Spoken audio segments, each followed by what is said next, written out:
شروع اللہ کا نام لے کر جو بڑا مہربان نہایت رحم والا ہے۔ اے پیغمبر صلی اللہ علیہ وآلہ وسلم، جو عورت تم سے اپنے شوہر کے بارے میں بحث و جدال کرتی اور اللہ سے شکایت رنج و ملال کرتی تھی، اللہ نے اس کی التجا سن لی اور اللہ تم دونوں کی گفتگو سن رہا تھا۔ کچھ شک نہیں کہ اللہ سنتا ہے، دیکھتا ہے۔ جو لوگ تم میں سے اپنی عورتوں کو ماں کہہ دیتے ہیں وہ ان کی مائیں نہیں ہو جاتی، ان کی مائیں تو وہی ہیں جن کے بطن سے وہ پیدا ہوئے۔ بے شک وہ نامعقول اور جھوٹی بات کہتی ہیں، اور اللہ بڑا معاف کرنے والا ہے، بخشنے والا ہے۔ اور جو لوگ اپنی بیویوں کو ماں کہہ بیٹھیں پھر اپنے قول سے رجوع کر لیں تو ان کو قربت سے پہلے ایک غلام آزاد کرنا ضرور ہے۔ مومنو، اس حکم سے تم کو نصیحت کی جاتی ہے اور جو کچھ تم کرتے ہو اللہ اس سے خبردار ہے۔ اب جس کو غلام نہ ملے وہ قربت سے پہلے لگاتار 2 مہینے کے روزے رکھے، پھر جس کو اس کا بھی مقدور نہ ہو اسے 60 محتاجوں کو کھانا کھلانا چاہیے۔ یہ حکم اس لیے ہے کہ تم اللہ اور اس کے رسول کے فرما بردار ہو جاؤ، اور یہ اللہ کی حدیں ہیں، اور نہ ماننے والوں کے لیے درد دینے والا عذاب ہے۔ جو لوگ اللہ اور اس کے رسول کی مخالفت کرتے ہیں وہ اسی طرح ذلیل کیے جائیں گے جس طرح ان سے پہلے لوگ ذلیل کیے گئے تھے، اور ہم نے صاف صاف آیتیں نازل کر دی ہیں، اور جو نہیں مانتے ان کو ذلت کا عذاب ہوگا۔ جس دن اللہ ان سب کو جلا اٹھائے گا تو جو کام وہ کرتے رہے ان کو جتائے گا۔ اللہ نے وہ سب کام لکھوا رکھے ہیں اور یہ ان کو بھول گئے ہیں، اور اللہ ہر چیز سے واقف ہے۔ کیا تم کو معلوم نہیں کہ جو کچھ آسمانوں میں ہے اور جو کچھ زمین میں ہے اللہ کو سب معلوم ہے؟ کسی جگہ 3 شخصوں کی سرگوشی ہوتی ہے تو اللہ ان میں چوتھا ہوتا ہے، اور جہاں 5 آدمیوں کی سرگوشی ہو تو وہ ان میں چھٹا ہوتا ہے، اور نہ اس سے کم یا زیادہ مگر وہ ان کے ساتھ ہوتا ہے، خواہ وہ کہیں ہوں۔ پھر جو جو کام یہ کرتے رہے ہیں قیامت کے دن اللہ سب ان کو بتائے گا۔ بے شک اللہ ہر چیز سے واقف ہے۔ اے پیغمبر صلی اللہ علیہ وآلہ وسلم، کیا تم نے ان لوگوں کو نہیں دیکھا جن کو سرگوشیاں کرنے سے منع کیا گیا تھا، پھر جس کام سے منع کیا گیا تھا وہی پھر کرنے لگے؟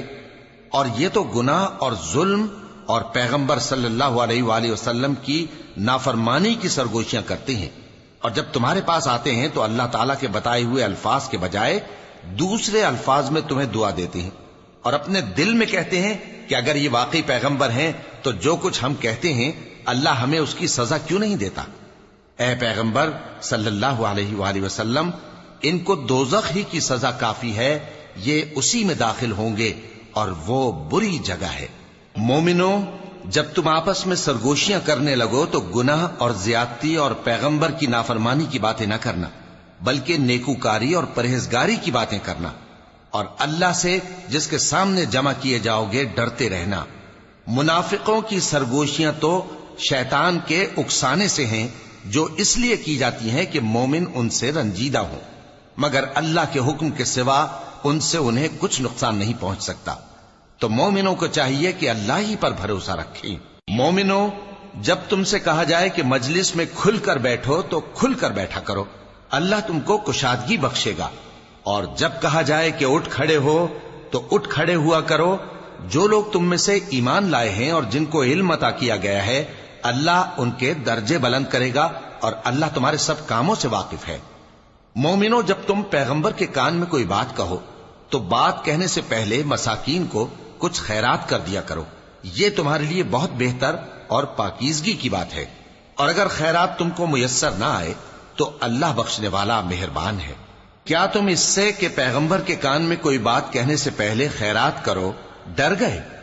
پھر جب تم نے ایسا نہ کیا اور اللہ نے تمہیں معاف کر دیا تو نماز قائم کرتے رہو اور زکوٰۃ دیتے رہو، اور اللہ اور اس کے رسول صلی اللہ علیہ وآلہ وسلم کی فرما برداری کرتے رہو، اور جو کچھ تم کرتے ہو اللہ اس سے خبردار ہے۔ بھلا تم نے ان لوگوں کو نہیں دیکھا جو ایسے لوگوں سے دوستی کرتے ہیں جن پر اللہ کا غضب ہوا؟ وہ نہ تم میں ہے نہ ان میں، اور جان بوجھ کر جھوٹی باتوں پر قسمیں کھاتے ہیں۔ اللہ نے ان کے لیے سخت عذاب تیار کر رکھا ہے۔ یہ جو کچھ کرتے ہیں یقیناً برا ہے۔ انہوں نے اپنی قسموں کو ڈھال بنا لیا ہے اور لوگوں کو اللہ کے رستے سے روک دیا ہے۔ سو ان کے لیے ذلت کا عذاب ہے۔ اللہ کے عذاب کے سامنے نہ تو ان کا مال ہی کچھ کام آئے گا اور نہ اولاد ہی کچھ فائدہ دے گی۔ یہ لوگ اہل دوزخ ہیں، اس میں ہمیشہ جلتے رہیں گے۔ جس دن اللہ ان سب کو جلا اٹھائے گا تو جس طرح تمہارے سامنے قسمیں کھاتے ہیں اسی طرح اس کے سامنے بھی قسمیں کھائیں گے اور خیال کریں گے کہ ایسا کرنے سے کام چل جائے گا۔ سنو، یہی تو ہیں جھوٹے۔ شیطان نے ان کو قابو میں کر لیا ہے اور اللہ کی یاد ان کو بھلا دی ہے۔ یہ لوگ شیطان کا ٹولہ ہیں، اور سن رکھو کہ شیطان کا ٹولہ ہی نقصان اٹھانے والا ہے۔ جو لوگ اللہ اور اس کے رسول صلی اللہ علیہ وآلہ وسلم کی مخالفت کرتے ہیں وہ نہایت ذلیل ہوں گے۔ اللہ نے یہ بات لکھ دی ہے کہ میں اور میرے پیغمبر ضرور غالب رہیں گے۔ بے شک اللہ زور آور ہے، صاحب اقتدار ہے۔ جو لوگ اللہ پر اور روز قیامت پر ایمان رکھتے ہیں تم ان کو اللہ اور اس کے رسول صلی اللہ علیہ وآلہ وسلم کے دشمنوں سے دوستی کرتے ہوئے نہ دیکھو گے، خواہ وہ ان کے باپ یا بیٹے یا بھائی یا خاندان ہی کے لوگ ہوں۔ یہ وہ لوگ ہیں جن کے دلوں میں اللہ نے ایمان کو نقش کر دیا ہے اور اپنے فیض سے ان کی مدد کی ہے، اور وہ ان کو بہشتوں میں جن کے نیچے نہریں بہ رہی ہیں داخل کرے گا، جن میں وہ ہمیشہ رہیں گے۔ اللہ ان سے خوش اور وہ اللہ سے خوش۔ یہی لوگ اللہ کی جماعت والے ہیں۔ سن رکھو کہ اللہ کی جماعت والے ہی کامیاب ہوں گے۔